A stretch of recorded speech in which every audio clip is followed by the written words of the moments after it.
ವೃತ್ತಿಪರ ಶಿಕ್ಷಣ ಕೋರ್ಸ್ಗಳಲ್ಲಿ seat blocking ಆಗ್ತಿರೋದ್ರ ಬಗ್ಗೆ ಸಾಕಷ್ಟು ಗಂಭೀರ ಆರೋಪಗಳಿದ್ದು, ಈ ಹಿನ್ನೆಲೆಯಲ್ಲಿ ಕೆಎಯನ್ನು ಕೂಡ ಒಂದು ರೀತಿಯಾದಂಥ ತನಿಖೆಯನ್ನು ಕೂಡ ಮಾಡಿತು. ಈ ಹಿನ್ನೆಲೆಯಲ್ಲಿ ದೂರನ್ನು ಕೂಡ ನೀಡಿತು ಸೀಟ್ ಬ್ಲಾಕಿಂಗ್ ಕುರಿತಾದಂತೆ. ಸೊ ಈ ಹಿನ್ನೆಲೆಯಲ್ಲಿ ನಮ್ಮ ಜೊತೆ ಮಾತಾಡಲಿಕ್ಕೆ ಕೆಎ ಕಾರ್ಯನಿರ್ವಾಹಕ ನಿರ್ದೇಶಕರಾದಂಥ ಪ್ರಸನ್ನ ಅವರಿದ್ದಾರೆ, ಅವ್ರನ್ನೇ ಮಾತಾಡ್ಸೋಣ. ಸರ್, ಸೀಟ್ ಬ್ಲಾಕಿಂಗ್ ಕುರಿತು ಈ ಹಿಂದೆ ನೀವು ದೂರನ್ನು ಕೊಟ್ಟಿದ್ರಿ, ತಾವು ತನಿಖೆಯನ್ನು ಕೂಡ ಮಾಡಿದ್ರಿ, ಅದರಲ್ಲಿ ಏನು ಕಂಡು ಬಂತು ಸರ್ ಅಂಶ? ಕಳೆದ ವರ್ಷ ನಾವು 3 ಸುತ್ತಿನಲ್ಲಿ ವಿವಿಧ ವೃತ್ತಿಪರ ಕೋರ್ಸ್ಗಳಿಗೆ ಸೀಟನ್ನು ಹಂಚಿಕೆ ಮಾಡಿದ್ವಿ. ವಿಶೇಷವಾಗಿ ಇಂಜಿನಿಯರಿಂಗ್ ಕಾಲೇಜಿಗೆ ಸಂಬಂಧಪಟ್ಟಂತೆ 3ನೇ ಸುತ್ತಿನಲ್ಲಿ ಕೆಲವು ವಿದ್ಯಾರ್ಥಿಗಳು ಪ್ರತಿಷ್ಠಿತ ಕಾಲೇಜುಗಳಲ್ಲಿ ಸೀಟನ್ನು ಪಡೆದು ನಮ್ಮ ಕೊನೆಯ ದಿನದವರೆಗೆ ಸಹ ಹೋಗಿ ಕಾಲೇಜಿಗೆ ಅಡ್ಮಿಷನ್ ಆಗಲಿಲ್ಲ. ಅಷ್ಟು ಬೇಡಿಕೆ ಇರುವಂಥ ಕಾಲೇಜಲ್ಲಿ ಅಡ್ಮಿಟ್ ಆಗಿಲ್ಲ ಅಂತ ನಾನೇ ಅವರಿಗೆ ಸ್ವತಃ ಪ್ರಯತ್ನ ಮಾಡಿದಾಗ ಅವರು ದೂರವಾಣಿಗಳ ಕರೆಗಳು ರೀಚ್ ಆಗಲಿಲ್ಲ. ಇಂಥ ಸಂದರ್ಭದಲ್ಲಿ ನಮಗೆ ಅನುಮಾನ ಬಂದು ಅದು ನಾವೇ ಕಂಡಿಡಿದಂಥದ್ದು, ಹೊರಗಿನವರೇನಲ್ಲ, ನಾವೇ ಅದನ್ನು ಸ್ವಲ್ಪ ರಿಸರ್ಚ್ ಮಾಡಿದಾಗ ಈ ವಿದ್ಯಾರ್ಥಿಗಳು ಫೇಕ್ ಇದ್ದಾರೆ, ಅಂದರೆ ಕೆಲವು ವಿದ್ಯಾರ್ಥಿಗಳು ಇಂಟ್ರೆಸ್ಟ್ ಇಲ್ಲ. ಬಟ್ ಯಾಕೆ ಇಂಟ್ರೆಸ್ಟ್ ಇಲ್ಲ ಅಂತಂದಮೇಲೆ ಆಪ್ಷನ್ ಎಂಟ್ರಿ ಮಾಡಿ ಕೌನ್ಸಿಲಿಂಗಿಗೆ ಭಾಗವಹಿಸಬಾರ್ದಾಗಿತ್ತು ಅವರು. ನಾವೇ ಮಲ್ಲೇಶ್ವರಂ ಪೊಲೀಸ್ ಸ್ಟೇಷನ್ಗೆ ನಮ್ಮ ಆಡಳಿತಾಧಿಕಾರಿ ಕಂಪ್ಲೇಂಟ್ ಕೊಟ್ಟರು. ಅದ ನಂತರ ನಮಗೆ ಗಮನಕ್ಕೆ ಬಂದಂಥದ್ದು, ಕಳೆದ ವರ್ಷದಲ್ಲಿ ಈ 3ನೇ ಸುತ್ತಿನ ನಮ್ಮ ಅಗ್ರಿಮೆಂಟ್ ಹೆಂಗಿದೆ ಅಂದರೆ, ಖಾಸಗಿ ಕಾಲೇಜುಗಳಿಗೆ ಸರ್ಕಾರಕ್ಕೆ 3 ಸುತ್ತಿನವರೆಗೆ ಕರ್ನಾಟಕ ಪರೀಕ್ಷಾ ಪ್ರಾಧಿಕಾರ ಕೌನ್ಸಿಲಿಂಗ್ ಮಾಡ್ಬೋದು 45% ಸೀಟಿಗೆ. ಒಂದು ವೇಳೆ ಯಾವುದಾದ್ರೂ 3ನೇ ಸುತ್ತ ನಂತರ ಸಹ ಒಂದಷ್ಟು ಸೀಟ್ ಏನಾದರೂ ಉಳಿತು ಅಂತಂದರೆ ಅದು ಖಾಸಗಿ ಕಾಲೇಜಿಗೆ ಹ್ಯಾಂಡ್ ಓವರ್ ಮಾಡಬೇಕು, ಅವರು ಅದನ್ನು ಮ್ಯಾನೇಜ್ಮೆಂಟ್ ಸೀಟ್ ಅಂತ ತುಂಬ್ಕೊಳ್ತಾರೆ ಅಂತ. ಈ ಕಾರಣಕ್ಕೋಸ್ಕರ ಕೆಲವು ವಿದ್ಯಾರ್ಥಿಗಳ ಹೆಸರಲ್ಲಿ 3ನೇ ವ್ಯಕ್ತಿ 3ನೇ ಸುತ್ತಿನವರೆಗೆ ಸೀಟನ್ನು ಹಂಚಿಕೆ ಮಾಡಿಕೊಂಡು ಕಾಲೇಜಿಗೆ ಹೋಗಲಿಲ್ಲ. ಅದರಿಂದ ಅದು ಆಟೋಮೆಟಿಕ್ಕಾಗಿ ಮ್ಯಾನೇಜ್ಮೆಂಟಿಗೆ ಹೋಯಿತು. ಎಷ್ಟು ಸರ್ ಸೀಟ್ಗಳು? ಕಳೆದ ವರ್ಷ ನೋಡಿ, ಸೀಟನ್ನು ಅಲಾಟ್ ಮಾಡ್ಕೊಂಡು ಕಾಲೇಜಿಗೆ ಹೋಗಲಿಲ್ಲ ಅಂದ್ರೆ 1600 ವಿದ್ಯಾರ್ಥಿಗಳು. ಆದರೆ 1600 ವಿದ್ಯಾರ್ಥಿಗಳಿಗೆ ಅಲಾಟ್ ಆದಂಥ ಸೀಟ್ಗಳನ್ನು ಬಹು ಬೇಡಿಕೆ ಇರುವಂಥ ಸೀಟ್ಗಳೇನಲ್ಲ. ಉದಾಹರಣೆ ಕೇಳೋದು ನಾರ್ತ್ ಕರ್ನಾಟಕದಲ್ಲಿರುವಂತಹ ಔರೇಜ್ ಕಾಲೇಜು ಮತ್ತು ಇಲ್ಲೂ ಬೆಂಗಳೂರು ಸುತ್ತಮುತ್ತ ಇರುವಂಥ ಔರೇಜ್ ಕಾಲೇಜು ಕೆಲವು ಡಿಮ್ಯಾಂಡ್ ಇಲ್ದಿರುವಂಥ ಬ್ರಾಂಚ್ಗಳಲ್ಲಿ ಸಹ ವಿದ್ಯಾರ್ಥಿಗಳಿದ್ದರು. ಆದರೆ ನಮ್ಮ ಫೋಕಸ್ ಏನಿತ್ತು, ತುಂಬ ಬೇಡಿಕೆ ಇರುವಂತಹ ಮ್ಯಾನೇಜ್ಮೆಂಟಲ್ಲಿ 40ರಿಂದ 60 ಲಕ್ಷದ ತನಕ ಮಾರಾಟ ಮಾಡ್ತಿರುವಂತಹ ಸೀಟ್ಗಳನ್ನ ನಮ್ಮ ಮೆರಿಟ್ ಮುಖಾಂತರ ತಗೊಂಡು ಕಾಲೇಜಿಗೆ ಹೋಗಿಲ್ಲ ಅಂತಂದಾಗ ನಮಗೆ ಅನುಮಾನ ಬಂತು.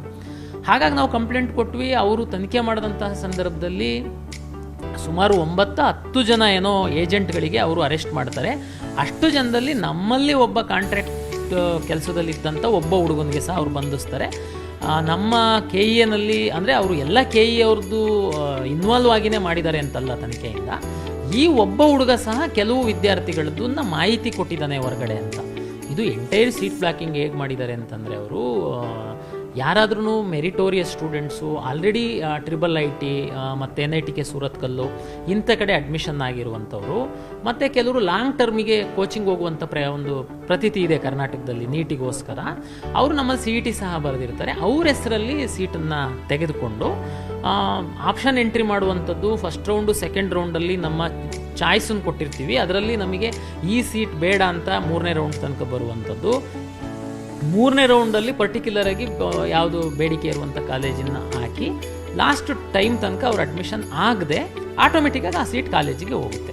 ಆ ರೀತಿ ಎಷ್ಟು ಸೀಟ್ಗಳು ಸರ್ ಬ್ಲಾಕಿಂಗ್ ಆಗಿದೆ ಅಂತ ಹೇಳಿ? ಬ್ಲಾಕಿಂಗ್ ಅಂದರೆ ನೋಡಿ, 1600 ವಿದ್ಯಾರ್ಥಿಗಳಿಗೂ ನಾವು ನೋಟಿಸ್ ಕೊಟ್ಟಿವಿ. ನೀವು ಲಾಸ್ಟ್ ರೌಂಡಲ್ಲಿ ಸೀಟ್ ತಗೊಂಡು ನೀವು ಕಾಲೇಜಿಗೆ ಹೋಗ್ದಿಲ್ದಿರೋದ್ರಿಂದ ಆ ಸೀಟು ಆಟೋಮೆಟಿಕ್ ಕಾಲೇಜಿಗೆ ಹೋಗಿದೆ. ನಿಮಗಿಂತ ಸ್ವಲ್ಪ ಕೆಳಗಿದ್ದಂತಹ ಇನ್ನೊಬ್ಬ ಮೆರಿಟೋರಿಯಸ್ ಸ್ಟೂಡೆಂಟಿಗೆ ಅನ್ಯಾಯ ಆಗಿದೆ, ನಿಮ್ಮ ವಿರುದ್ಧ ಯಾಕೆ ಕ್ರಮ ತಗೊಳ್ಬಾರ್ದು ಅಂತ 57 ಸ್ಟೂಡೆಂಟು, ಅದರಲ್ಲಿ ಸುಮಾರು 1000 ವಿದ್ಯಾರ್ಥಿಗಳು ರಿಪ್ಲೈ ಕೊಟ್ಟರು. ಅದರಲ್ಲಿ ಬಹುಮುಖ್ಯವಾಗಿ 57 ವಿದ್ಯಾರ್ಥಿಗಳು ರಿಪ್ಲೈ ಕೊಟ್ಟಿದ್ದು ನಾನು ಇಲ್ಲಿ ಮೆನ್ಷನ್ ಮಾಡೋದಕ್ಕೆ ಇಚ್ಛೆ ಪಡ್ತೀನಿ. 57 ವಿದ್ಯಾರ್ಥಿಗಳು ಏನು ರಿಪ್ಲೈ ಕೊಟ್ಟರು ಅಂತಂದರೆ, ನಾವು ಆಪ್ಷನ್ನೇ ಎಂಟ್ರಿ ಮಾಡಿಲ್ಲ, ನಮ್ಮ ಪರವಾಗಿ ಯಾರೋ ನೀವು ಮಾಡ್ಕೊಂಡಿದ್ದೀರಾ, ನಮಗೆ ಯಾಕೆ ನೋಟಿಸ್ ಕೊಟ್ಟಿದ್ದೀರಾ ಅಂತ. ಅದಕ್ಕೆ ನಾವು ಕಂಪ್ಲೇಂಟ್ ಕೊಟ್ಟಂಥ ಸಂದರ್ಭದಲ್ಲಿ ಆ 57 ವಿದ್ಯಾರ್ಥಿಗಳು ಈ ಪ್ರತಿಷ್ಠಿತ ಕಾಲೇಜಲ್ಲಿ ತುಂಬ ಬೇಡಿಕೆ ಇರುವಂಥ ಸೀಟನ್ನು ತಗೊಂಡಿದ್ರು. ಇನ್ನು ಉಳಿದಂತೆ 1000 ವಿದ್ಯಾರ್ಥಿಗಳು, ಅಲ್ಲಿ ಸುಮಾರು 500 ವಿದ್ಯಾರ್ಥಿಗಳು ಬೇರೆ ಬೇರೆ ರೀಸನ್ನು, ನನಗೆ ಕಾಲೇಜ್ ಇಷ್ಟ ಇರಲಿಲ್ಲ, ಹುಷಾರಿರಲಿಲ್ಲ, ಈ ಥರದ್ದೆಲ್ಲ ರೀಸನ್ಸ್ ಕೊಟ್ಟರು. ಬಟ್ ಎನಿವೇ, ನಾವು ಒಂದು ಕೋರ್ಸನ್ನು ತಗೊಂಡ್ರೆ ಅವ್ರು ನೆಕ್ಸ್ಟ್ ಇಯರ್ಗೆ ಅವರು ಆ ಕೋರ್ಸಿಗೆ ಎಲಿಜಿಬಲ್ ಇಲ್ಲ. ಅವರೆಲ್ಲರೂ ಸುಮಾರು 400 ವಿದ್ಯಾರ್ಥಿಗಳು ಈ ವರ್ಷ ಸಹ ಎಕ್ಸಾಮನ್ನು ಬರೆದ್ರು. ಅವ್ರದ್ದನ್ನು ನಾವು ರ್ಯಾಂಕನ್ನು ಬ್ಲಾಕ್ ಮಾಡಿ. ಈಗ ನಿಮ್ಮ ಆಫೀಸಲ್ಲಿ ಕೆಲಸ ಮಾಡ್ತಿದ್ದಂಥ ಕಾಂಟ್ರಾಕ್ಟ್ ಬೇಸಿಸಲ್ಲಿರುವಂಥ ಏನು ವ್ಯಕ್ತಿ ಏನಿದ್ದಾರೆ, ಎಂಪ್ಲಾಯ್ ಏನಿದ್ದಾರೆ, ಅವರ ಪಾತ್ರ ಏನು ಸರ್? ಯಾಕಂದರೆ ಅವ್ರ ಜೊತೆಗೆ ಪರ್ಮನೆಂಟ್ ಎಂಪ್ಲಾಯಿಗೂ ಕೂಡ ಪಾತ್ರ ಇದೆ ಅಂಥೇಳಿ ಸಾಕಷ್ಟು ಆರೋಪಗಳಿತ್ತು. ಈಗ ಯಾರ್ಯಾರ್ದು ಯಾವ್ಯಾವುದು ಪಾತ್ರ ಇತ್ತು ಅಂತನ್ನುವಂಥದ್ದು ಪೊಲೀಸು ತನಿಖೆಯಲ್ಲಿ ಹೆಚ್ಚಿನ ಮಾಹಿತಿ ಸಿಗುತ್ತೆ. ಬಟ್ ಆದರೆ ತನಿಖೆಯಾಗಿ ಈಗಾಗಲೇ ಚಾರ್ಜ್ ಶೀಟನ್ನು ಸಬ್ಮಿಟ್ ಮಾಡಿದ್ದಾರೆ. ನಾವು ಕಂಪ್ಲೇಂಟ್ ಆಗಿರೋದ್ರಿಂದ ನಮಗೆ ಸಹ ಒಂದು ಚಾರ್ಜ್ ಶೀಟ್ ಕೊಟ್ಟಿರೋದ್ರಿಂದ ನಾವು ಸ್ಟಡಿ ಮಾಡಿದ್ದೀವಿ ಅದನ್ನು. ನಮ್ಮಲ್ಲಿ ಆ ಹೊರಗುತ್ತಿಗೆ ನೌಕರನ್ನು ಒಬ್ಬನ್ನ ಬಿಟ್ಟರೆ ಉಳಿದಂಥ ಪರ್ಮನೆಂಟು ಮತ್ತು ಇತರೆ ಸಾಕಷ್ಟು ನಮ್ಮಲ್ಲಿ ನಿವೃತ್ತ ನೌಕರರೆಲ್ಲರೂ ಕಾಂಟ್ರಾಕ್ಟ್ ಬೇಸಿಸ್ ಮೇಲೆ ಇದ್ದಾರೆ. ಬೇರೆ ಯಾರ್ದೂ ಪಾತ್ರ ಇಲ್ಲ. ಯಾಕೆಂತಂದರೆ ಪೊಲೀಸವರು ನಿರಂತರವಾಗಿ ನಮ್ಮ ಆಫೀಸಿಗೆ ನಿರಂತರವಾಗಿ 15 ದಿನಗಳ ಕಾಲ ಬಂದು ಬಹುತೇಕ ಎಲ್ಲರಿಗೆ ಎಲ್ಲ ಲಾಗಿನ್ನು ಎಲ್ಲದನ್ನು ಚೆಕ್ ಮಾಡಿದ್ದಾರೆ. ಆ ಒಬ್ಬ ಏನು ಅವಿನಾಶ್ ಅಂತ ಅನ್ನೋ ವ್ಯಕ್ತಿ ಇದ್ದ, ಅವನು ಔಟ್ಸೋರ್ಸ್ ಮೇಲೆ ನಮ್ಮ ಇಲ್ಲಿ ಕೆಲಸ ಮಾಡ್ತಾ ಇದ್ದ. ಇವನ್ ಅವನು ಕಾನ್ಫಿಡೆನ್ಷಿಯಲ್ ಸೆಕ್ಷನ್ ಆಗಲಿ ಕಂಪ್ಯೂಟರ್ ಸೆಕ್ಷನ್ ಕಡೆ ಆಗಲಿ ಎಲ್ಲೂ ಏನಿರಲಿಲ್ಲ. ಅವನು ಫ್ರಂಟಲ್ಲಿದ್ದ. ಅವನು ಈ ಹೊರಗಿನ ಏಜೆಂಟ್ಗಳಿಗೆ ಆ ವಿದ್ಯಾರ್ಥಿ ಅಪ್ಲಿಕೇಶನ್ ಸಂಖ್ಯೆ ಮತ್ತು ವಿದ್ಯಾರ್ಥಿ ಡೇಟ್ ಆಫ್ ಬರ್ತನ್ನು ಪ್ರೊವೈಡ್ ಮಾಡಿದ್ದಾನೆ ಕೆಲವು ವಿದ್ಯಾರ್ಥಿಗಳದಂತ. ನಮ್ಮಲ್ಲಿ ಸಹ ಈ ಹಿಂದೆ ನಮ್ಮದು ಯಾವ ರೀತಿ ವರ್ಕ್ ಆಗ್ತಿತ್ತು ಅಂತಂದರೆ, ಒಂದು ಸರಿ ನೀವು ವೆರಿಫಿಕೇಷನ್ ಸ್ಲಿಪ್ಪನ್ನು ಡೌನ್ಲೋಡ್ ಮಾಡ್ಕೊಂಡ್ರೆ ಅದರಲ್ಲಿ ನಿಮಗೆ ಪಾಸ್ವರ್ಡು, ಲಾಗಿನ್ನು ಮತ್ತು ಸೀಕ್ರೆಟ್ ಕೀ ಅಂತ ಬರ್ತಿತ್ತು.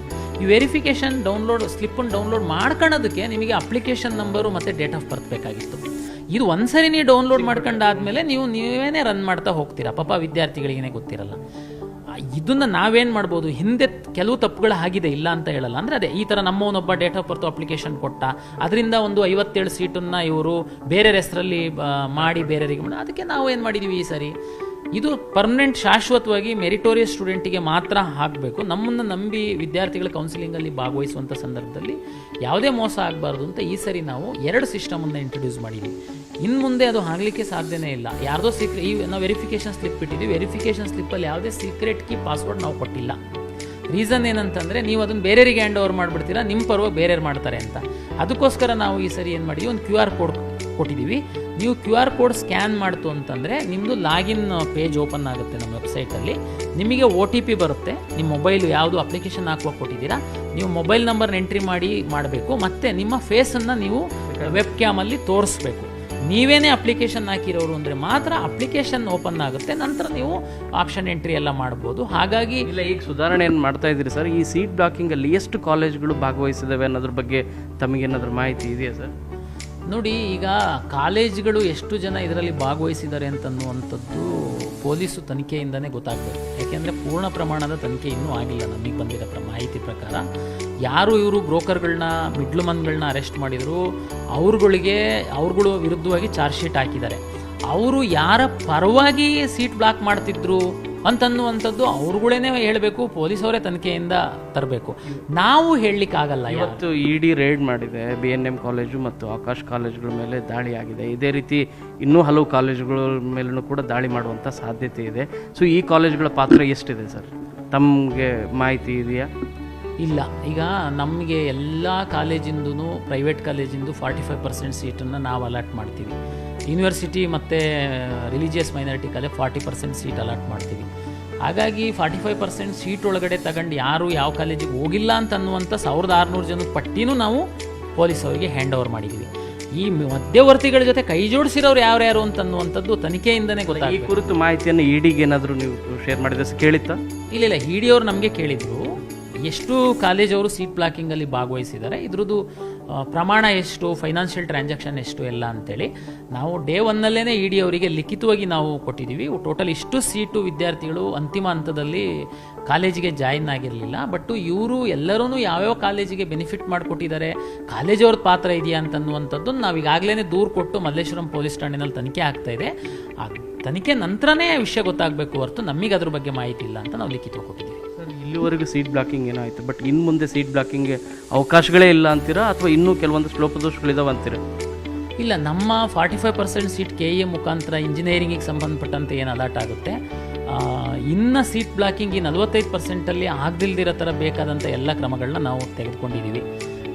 ಈಗ ನಮ್ಮ ಉನ್ನತ ಶಿಕ್ಷಣ ಸಚಿವರ ಅಧ್ಯಕ್ಷತೆಯಲ್ಲಿ ಸಭೆ ಆಗಿ ಈ ಹಿಂದೆ ಏನಿತ್ತು 3 ರೌಂಡ್ ಅಂತ ರಿಸ್ಟ್ರಿಕ್ಟ್ ಮಾಡಿದರು. ಈಗ 3 ರೌಂಡ್ ಕ್ಯಾಪು ತೆಗೆದಿದ್ದೀವಿ. ಕಾಲೇಜವ್ರೂ ಒಪ್ಪಿದ್ದಾರೆ, ಜೀವನೂ ಆಗಿದೆ. ನಾವು ಎಷ್ಟು ರೌಂಡ್ ಬೇಕಾದ್ರೂ ಮಾಡಬಹುದು. ಬಟ್ ಆದರೆ AICT ಅವರು ಒಂದು ಡೇಟ್ ಕೊಡ್ತಾರೆ ಅಡ್ಮಿಷನಿಗೆ ಕಟ್ ಆಫು -10 ಡೇಸ್ ಅಂತೇಳಿ ಅವರು ರಿಕ್ವೆಸ್ಟ್ ಮಾಡಿದ್ದಾರೆ.